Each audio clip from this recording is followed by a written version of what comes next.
Hi guys, welcome back to my YouTube channel. So today I'll be talking about how I got 3.94 GPA in Ngee Ann Polytechnic Business Studies. So I'd like to just start off by saying that I did not get 4.0 for all my 6 semesters, neither am I the valedictorian of Ngee Ann Polytechnic Business Studies. But I believe that I'm able to share some insight that hopefully be helpful to Ngee Ann Polytechnic Business Studies student or whatever stage what life you're in when you're studying. Let's first start with things that matter in Ngee Ann Polytechnic Business Studies or any other courses that relates to this. Okay, 4 things: class participation, examinations, group project, and individual projects. Right. So first of all, let's put these 4 things that matter, that affects your GPA at the back of our mind, right? And let's start with the first thing first. Before attending lecture, what should you do? Please go and read your lecture slides before attending lecture. This gives you a good idea of what you're roughly studying. Have an inquisitive mind, go and read up a bit more about the things that you're studying, so you have a good idea of what the teacher will be talking about. So next, what do I do during lecture? So write down key notes on what is said during the lecture, or what your teacher said during the lecture. Jot down any questions you want to clarify. So next, and I think this one is so much more important, what to do after lecture. Try to write your notes right as soon as possible after your lecture class or even before your tutorial classes. So when you're doing your notes, right, please try to understand what you're actually writing. Okay, write down questions that you don't know, okay, before your tutorial class, and clarify those questions by yourself first. Go online, go YouTube, go to see if there's any resources online that answers any doubts that you have. Okay, so this helps you to understand things that you don't know, and by asking questions, you'll find out that your questions will become better questions because you start to understand more, and you form a better question for your teacher during your tutorial class. So you see, when you ask questions, right, and clarify those questions yourself, right, you see the linkages and form conclusions that will help you understand better. So do your tutorial questions after completing your notes. Because why is this so important? Because when you understand your notes, when you do your notes already, you have a good understanding of this module. And to check whether you really know what you're studying, you do your tutorial notes. It defeats the purpose to do your tutorial notes without having a firm grasp of the topic. So please do your notes, understand what you're studying before doing your tutorials. So what do I do during tutorial lessons? I would imagine that your tutorial teacher would recap whatever that you are studying during the lecture. So cross-check exactly when she's going through. So take this opportunity as a chance for you to recap exactly what was gone through during the lecture. And you realize, hey, this teacher says something that I don't understand, that I have circled and identified. Stop the teacher, raise up your hand, politely ask the teacher, oh, teacher, I don't really understand about this. Can you further clarify the doubts? And if you still don't understand, further clarify with your teacher after the lesson. You know, and I understand, I totally understand with you. You say sometimes you're a bit high-C, okay, you're a bit shy, you don't want to approach raise up your hand or ask the question during the lessons. So don't be afraid. After the lesson is end, approach your teacher and ask your teacher, I still don't really quite understand this, okay. This is really, really good because I imagine if I have a student in my class, right, who keeps asking me questions after my class ends, I will see the effort that my student is putting in for this module. I will be like, wow, this student really trying to understand whatever that I've been teaching. She clarifies a doubt, he or she clarifies a doubt. I like the student. She'll have a good impression of you that you're trying to work hard and trying to score well for whatever that, you know, for this particular module, and she will like you. Group project now. Please go and read your rubric. Okay, I cannot emphasize the importance of this because I remember I used to be someone that jumps into a project, you know, be as creative as possible and get out of topic. Instead of spending hours being out of topic, spend the time wisely to study, to read what the teacher wants and avoid wasting time. So please read your rubric properly and stay within the teacher's guidelines, okay? So next, ask your tutor, what are they particularly looking for? Okay, so for example, I'll bring up this the sheet over here lah. Finalizing your business model canvas, alright? So you cannot just ask your teacher, okay, so teacher, the rubric says finalize business model canvas. What is business model canvas? You cannot literally ask the question from the marking rubric. Try to have an answer in mind even before asking the question. So for example, business model canvas. Okay, I know business model canvas is the weird graph one. It has cost, it has customers inside, and I have questions, and I write some of the main key things under those categories. Then ask your teacher, is this what you're looking for? The one with the graph, the one with those things, and is that what I'm supposed to write? Blah blah blah blah blah. So have the answer in mind, and then your teacher will be like, no, it's not. the teacher will correct your answer. But instead of asking the question and blindly waiting for the teacher to give you the answer, that is having the answer in mind and having the teacher correct you is so much better than waiting for the teacher to give you the answer. So please have a question in mind. Ask your teacher what they're particularly looking out for when they are in the marking rubric. Okay, so next, apply what you have learned so far. It's a bit stupid if you don't apply what you have learned from chapter 1 to 6 into your group project report. Okay, so please apply what you have learned. So next, take reference from your seniors. So go and find seniors who got A for their project. Go and find how they score. What are their feedbacks from their teachers? What are the remarks that the teachers had?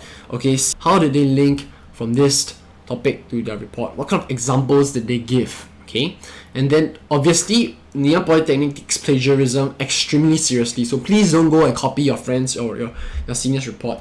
Take reference, have some ideas and sparks, okay, and then don't copy their examples. Find your own examples, but you can maybe apply how they link the examples to what they've studied. Okay, so take reference from the seniors report. Extremely important. I think helped me a lot. Okay, so last but not least, go for your consultation classes. I cannot emphasize how important this is, because I've consultation classes where the teachers literally read our report, okay, pointed out every single thing that was wrong and asked us to change those things. And I asked him, how can I change better? He really gave me examples, okay, of some things that I can actually apply. So some teachers legit spoon feeding you the answers. That's not good, but it helps with your GPA. So take it or leave it, okay? There are other teachers who forces you to ask questions instead of wanting you to spoon feed. Sure, but go for a consultation class because it helps to further clarify whatever you don't know. It makes sure that you apply your knowledge properly into good examples. Okay, done. We're done with group projects. So individual projects, right? Being individual, doing your things alone, you don't have to have your other group mates to constrain your creativity. So please be as creative as possible, okay? Go online, find ideas. And online is just a pool of ideas that already exist. Try to take reference from those ideas. Try to think of unique ideas of your own, okay? So be as creative as possible. If you feel like, I don't know if this teacher will like it, just whack the idea and be creative. But please stay within the framework, okay? So that is individual report.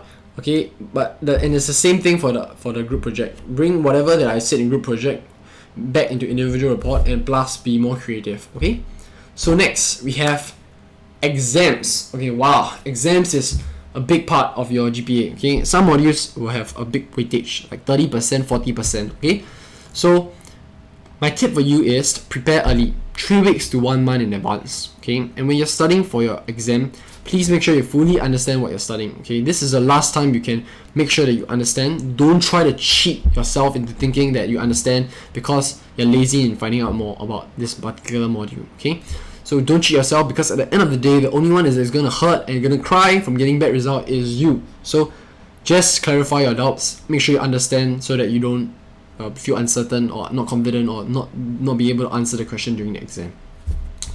Next, recap everything in your head. Okay, recap. Please keep recapping everything that you have studied, okay, as much as possible. Is that, for example, if I finish chapter 5 already, I go to chapter 6, I'll recap chapter 5. If I go to chapter 7, I'll recap chapter 6 and chapter 5. So just keep recapping. Okay, one thing I like to do is I like to recap the night before my examination. So my exam will be 8 a.m. or 9 a.m. I like to sleep at 2 after studying and recap until 2:30 everything that I've studied. Bomb everything and recap everything in the night. So that's what I like to do, and it helps. Okay, go for your revision lecture. Okay, teacher might drop hints on what you've studied on the test. Some teachers, right, even give you the questions that are coming out, so you can narrow down all your studying materials to what the questions are coming out for. So please go for your revision lecture. Super important. And last two is please do your past year paper. Why past year paper is so important is because it gives you an idea of how the teachers craft out their questions, and it's more or less about the same every single year. Okay, so see how the teacher crafts out the question. The examples will be different, but the answering technique or the framework of the question will be the same. So go and get a grasp of how the exams questions will be like by doing past year paper. And last but not least, please reattempt your tutorial question. Why do I keep saying please? Okay, cover up your answers and try to do again. And if you don't understand, then look at the answers and try to understand what the teacher is talking about. Ask your friends, ask your teachers if you still don't understand the tutorial questions. So best case is of course you pay attention during tutorial class lah, okay? So we're done. So that is all the components that I've answered, and hopefully it helped you. But the last part we've all been waiting for is what the shit tip. My advice to you is, right, class participation. Yes, it is only 5 to 10%. But trust me, this class participation actually weighs more.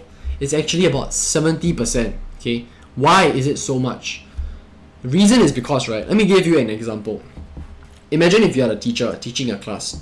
There's one student, right, who's always asking questions, paying attentively. You know, other people keep quiet. He keep asking me questions, answer my questions. I like this student. Imagine when she marks this student. Let's call the student A. Student A's report. It's like, wow, student A report good, like not bad, because why does she keep giving him marks? Because she's more favorable of this student, because she likes this student, she gets a good impression of this student. And now imagine student B. Hopefully you guys watching this video are not student B, okay? Student B does not talk in class, and it worse still, talks to other students in class, does not pay attention. I'll find fault in student B's, and I'll have a bad impression of student B, a bad impression of even the report already, and the likelihood of student B getting lower grades is so much higher, and the likelihood of student A getting higher grades is also higher.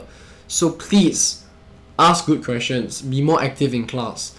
Class participation is more than just 5 to 10%. It gives you a good impression, it makes you more favorable to the teacher, and you need to know that this teacher controls your class participation, your individual report, your group presentation, and probably your examinations, but they're marked with marking scheme now. So this class participation can affect these 3 things over here, okay? So please pay attention in class, okay? And the last one, tip number 2 is, you know, it's because it can give you guidance for the tests that you haven't took. Guidance, okay? Some of the test dates are a little bit different. So one student might take tests earlier, so you can ask the student what is coming up for the test, okay? So this is not helpful for you lah, because you're not really understanding what you're doing, but leave it or take it, because these answers help with your GPA, so it helps, so just take it, okay? So give insights, okay? They also give insights on what other teachers might think about this particular group project or individual report, okay? And there's no harm having more perspective of how to score better, you know, for group or individual report. And last but not least, some teachers, right, will already see the exam paper already. So for example, my teacher wouldn't be, you know, too keen to giving us questions or give us hints, but other teachers will be very, very keen to give their students hints. So you can ask your friend, hey, what kind of hints did your teacher give you? And then you study, okay? Then that helps you narrow down what you need to study. So these are some of all the things that, you know, have helped me achieve a decent GPA in Ngee Ann Polytechnic in business studies, and have helped me graduate with a diploma with merit. So, you know, hopefully all these things can help you guys, any business studies student out there, you know, right now in Ngee Ann, you know, to score well for your studies. So hopefully this video has helped. If you like this video, I know it's been a long video, please like, please subscribe, and stay tuned for more video.